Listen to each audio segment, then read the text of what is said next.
All right, welcome. Today, we are putting on our detective hats because we're diving deep into the historical authenticity of one of the most famous letters from the ancient world. We're going to jump right into the evidence, and our focus is all on the first epistle to the Corinthians. So how do you even fact-check a 2,000-year-old letter? It's a pretty wild challenge, right? I mean, you can't exactly call up the author. So what we're going to do is apply this really cool test called undesigned coincidences to our key documents. We're basically hunting for these tiny, subtle, interlocking details. You know, the kind of stuff that would be almost impossible to fake, to see if these accounts are actually rooted in the same historical reality. All right, so let's get into it. Our whole investigation here is going to center on two key documents, this very personal letter, 1 Corinthians, and a historical narrative, the book of Acts. Okay, so think of these as our primary sources. On one hand, you've got a private letter, 1 Corinthians, that's all about internal community drama and questions.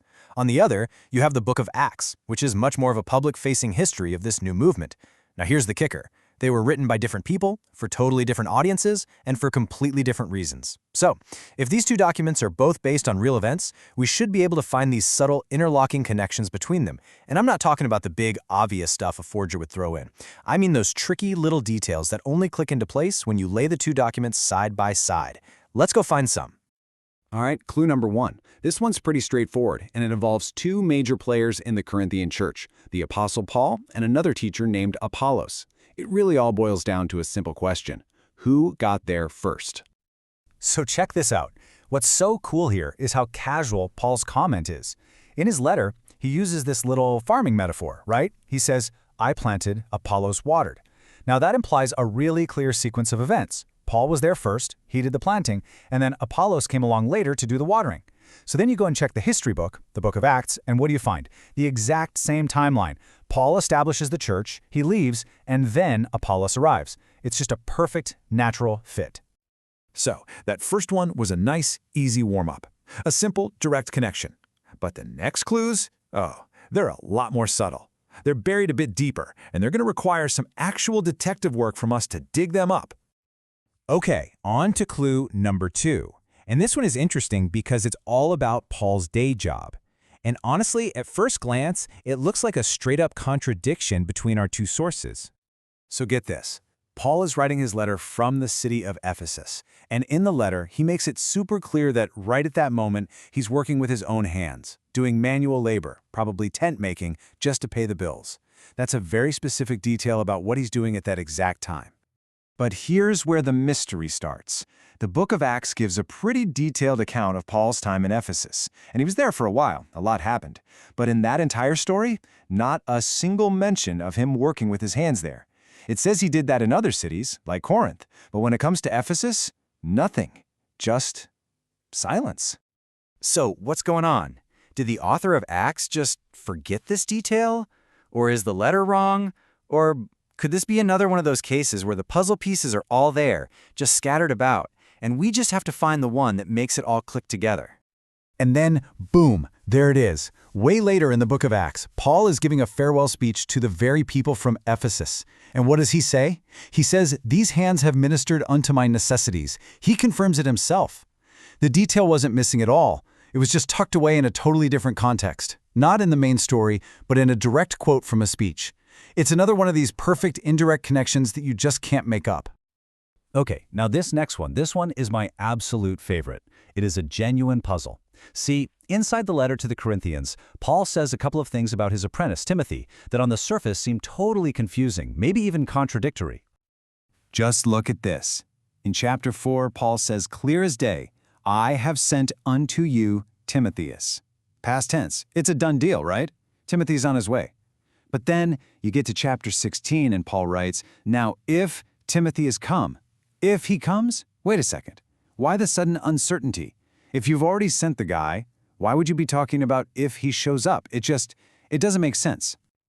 So let's pull up a map here for a second. Paul's in Ephesus and he's writing to Corinth. The easy direct route is by sea. It's pretty quick. If Timothy took that route, there'd be no reason for Paul to say if. But what if he didn't?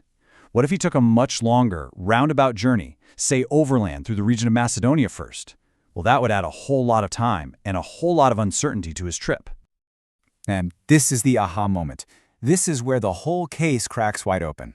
We go back to the book of Acts, and it drops the final piece of the puzzle right in our laps. It says clear as day that Paul sent Timothy and another guy into Macedonia. He didn't send him directly to Corinth. This one little line from a totally separate book perfectly explains Paul's weird, uncertain language in his letter. Of course he said if. He had sent Timothy, sure, but because Timothy was on this long, roundabout mission, Paul had no idea when or even if he would eventually make it all the way to Corinth. The puzzle in the letter is completely unsolvable without this key from the history book. Okay, for our last clue, let's zoom in on the supporting cast. Because it turns out that even the minor characters, the people just mentioned in passing in 1 Corinthians, have these really consistent backstories that pop up in other places. And that's exactly what you'd hope to find if these were all real people, right? So, in his letter, Paul makes this offhand comment that he's glad he didn't baptize a lot of people in Corinth, with a couple of exceptions, a guy named Crispus and another named Gaius. Now, that seems totally random, right? Until you start looking around. The book of Acts tells us that Crispus was the ruler of the local synagogue. That's a huge deal. He was a major figure in town. And then in another letter, Romans, we find out that Gaius was Paul's host, and not just his host, but the host of the entire church. So you see, the two people Paul specifically remembers baptizing weren't just some random guys. They were foundational, prominent leaders in that community. The importance that's hinted at in 1 Corinthians is flat out confirmed elsewhere.